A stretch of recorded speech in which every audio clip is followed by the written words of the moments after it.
Muhammadin wa ala alihi wa sahbihi ajma'in amma ba'du. Jamaah duhur Masjid Jami Al-Ihsan yang dimuliakan Allah, kita manfaatkan beberapa menit ke depan untuk menambah pengetahuan dan wawasan keagamaan kita. Ada 3 perkara yang sering terjadi dalam kehidupan kita sehari-hari yang berhubungan dengan jenazah, orang meninggal atau orang dalam keadaan ikhtidur. Ikhtidur itu orang yang menjelang kematiannya, atau dalam kata lain dalam keadaan sakaratul maut. Apa yang harus kita lakukan? Apakah kita biarkan, kita kenalkan sama semua yang hadir di sana, anak, cucu, menantu, orang tua, mertua, atau bagaimana? Para jemaah sekalian, Rasulullah Shallallahu Alaihi Wasallam sudah mengajari kepada kita semua tentang hal ini. Ketika kita mendapati orang yang dalam keadaan ihtidor, sakaratul maut, sunnah ditalkin, sunnah diajari untuk membaca sesuatu, bukan dikenalkan kepada. Umpamanya gini, Bapak, ini cucumu telah datang, telah tiba dari jauh, yang ayah tunggu-tunggu, ini sudah datang. Kebetulan ini mertua, ini besan, ini. Kalimat ini semua tidak penting, tidak perlu. Yang perlu adalah mengajari, mengucapkan la ilaha illallah di telinga kanannya, di telinga kirinya. Wa yustahabbu ayyulakkinal maita indal mauti syahadatu alla ilaha illallah. Disunahkan mentalkin, mengajari, ya, menuntun orang yang dalam keadaan sakaratul maut, menjelang ajal tiba, mengucapkan pesaksian la ilaha illallah. Kenapa? Liqauli sallallahu alaihi wasallam, sabda Rasulullah sallallahu alaihi wasallam, lakinu mautakum syahadatu alla ilaha illallah. Ajari, talkini, tuntun orang yang dalam keadaan syakaratul maut yang ada di antara kamu, terutama ya keluarga kamu, mungkin bapak kamu, ibu kamu, mengucapkan la ilaha illallah. Hadis ini diriwayatkan oleh Imam Muslim. Urutan hadisnya 631. Bisa dicari dalam hadis Muslim dalam urutan nomor itu. Para jemaah sekalian, sunnahnya seperti itu. Ada dikuatkan oleh sabda Rasulullah Sallallahu Alaihi Wasallam, oleh Imam Muslim juga. Mangkana akhiru kalamihi, dalam riwayat mangkana akhiru kaulihi, dari kauli dengan kalami. La ilaha illallah dakhalal jannah.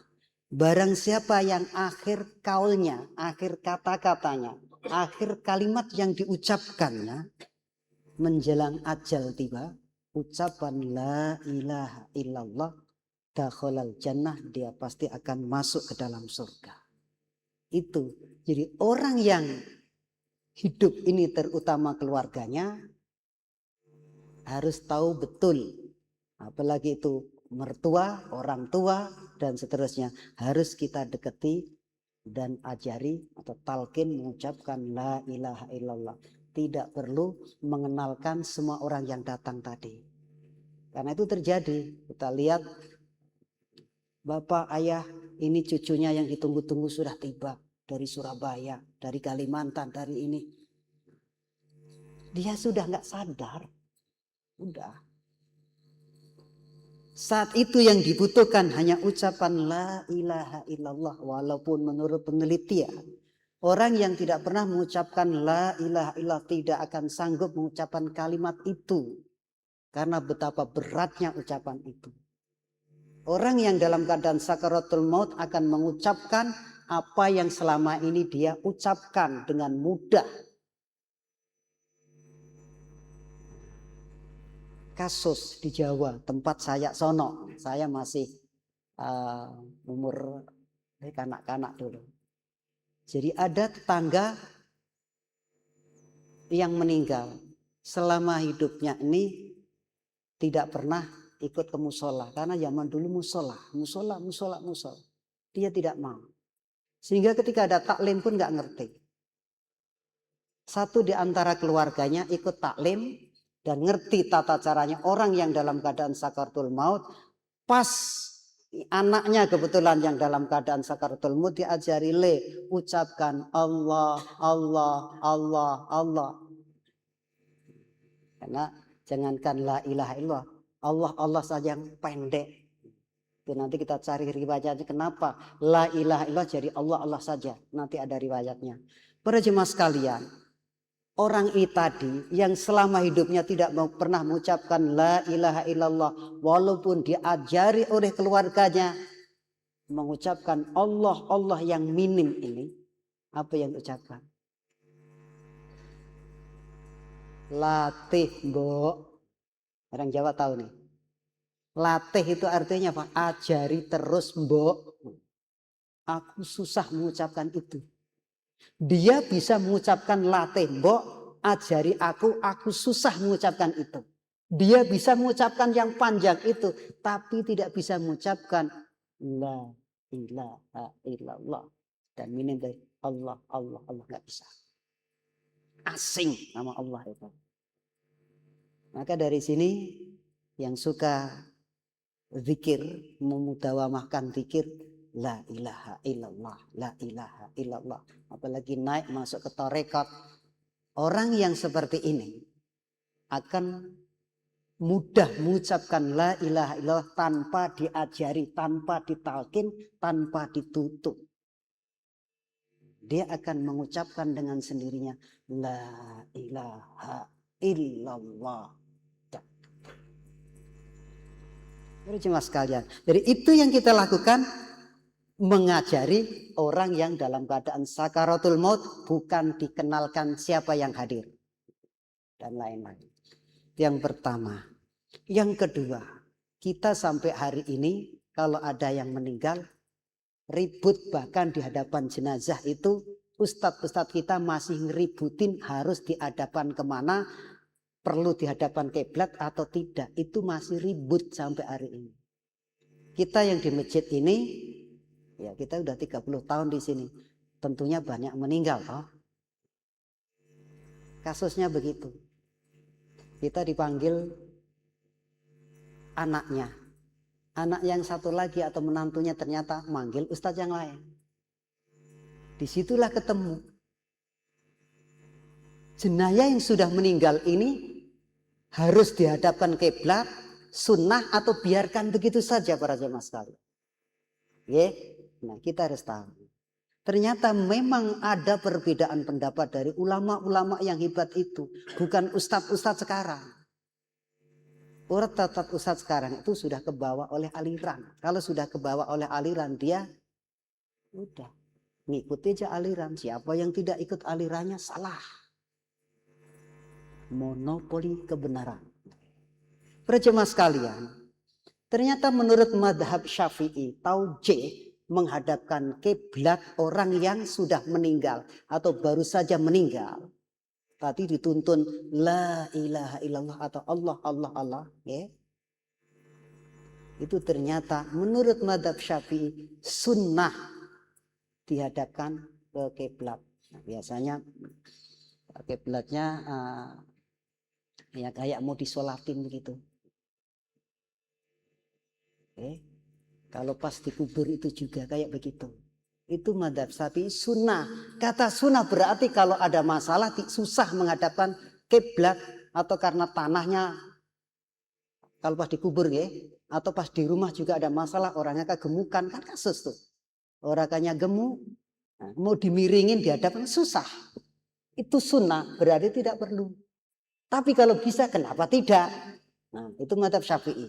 Para jemaah sekalian, kita melihat kenapa ada yang mengatakan tidak perlu. Ada dalilnya, ada yang diikutin. Siapa? Kita lihat. Ya. Wahtalafu fi istibabi taujihi ilal kiblah. Diperselisihkan para ulama 4 madhab, bahkan di luar 4 madhab itu dalam menghadapkan ke arah kiblat untuk si mayit. Sa'id ibnul Musayyab. Tahu kita Sa'id ibnul Musayyab? Sa'id ibnul Musayyab itu imamut tabi'in, pemimpin para tabi'in. Tabi'in ini generasi terbaik setelah sahabat. Sahabat generasi terbaik setelah generasi Rasulullah Sallallahu Alaihi Wasallam. Ibnul Musayyab ini pemimpinnya. Bagaimana pendapat beliau, pandangan beliau tentang menghadapkan kiblat mayit ini tadi? Ternyata beliau mengatakan,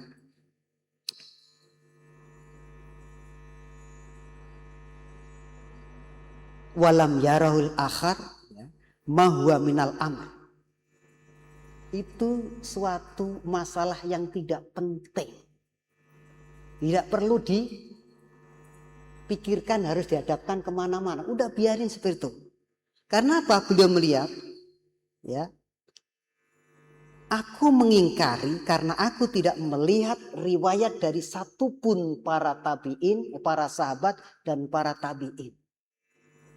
Jadi Sa'id ibnul Musayyab tidak melihat teman-teman tabi'in beliau, di mana beliau sendiri adalah ketuanya, tidak pernah melihat para sahabat atau tabi'in yang memperlakukan mayit harus dihadapkan ke kiblat. Oke?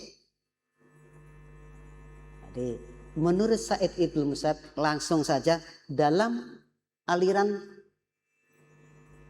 Salafi, Sa'id ibnul Musayyab bisa dikatakan adalah pemimpin Salafi paling tinggi nih, dibanding yang sering disebutkan di sini umpamanya Abdullah bin Bas, itu baru sini masih karena gurunya itu masih di atasnya lagi jauh. Sa'id ibnul Musayyab mengatakan tidak perlu dihadapkan ke kiblat. Tapi ingat tadi, madhab Syafi'i yang banyak diikut di Indonesia perlu, itu sunnah. Jadi ada perdebatan pas. Kalau seperti itu ceritanya, yang berdebat, yang berbeda ini bukan kita, bukan ustadz masa kini, tapi orang-orang yang sudah diakui oleh ulama dunia. Ada perbedaan. Kalau itu ceritanya, jangan menang-menangan. Yang madhab Syafi'i lakukan saja, lakukan. Tapi yang tidak, ya udah lakukan juga seperti itu. Enggak perlu diributin gitu. Para jemaah sekalian, itu yang kedua. Yang ketiga, ketika mayit itu sudah meninggal dan dihadapkan kiblat atau dibiarkan saja menurut pandangan Sa'id ibnul Musayyab tadi dan pengikutnya, mayit itu harus bagaimana? Sesuai sabda Rasulullah Sallallahu Alaihi Wasallam dalam satu hadisnya, faida qadal mayyitu hummido ainaihi. Ketika mayit itu sudah jelas meninggalnya, ya, itu matanya biasanya melotot ke arah. Karena apa? Ketika roh dicabut, para jemaah sekalian, mata itu mengikuti kemana roh itu keluar. Dicabut dari sini, mata ngeliat ini, otomatis mendelik. Nah, ada ajaran dari Rasulullah Sallallahu Alaihi Wasallam, humido ainaihi, pejamkan kedua matanya. Manfaatnya banyak. Manfaatnya apa? Biar ketika keluarga atau masyarakat melihat mayit itu tidak menakutkan.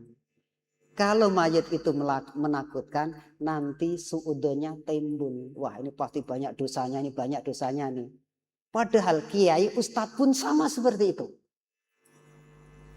Dalam waktu 1 jam, kok tidak ditutup, Pak? Hitungannya mata akan mendelik terus.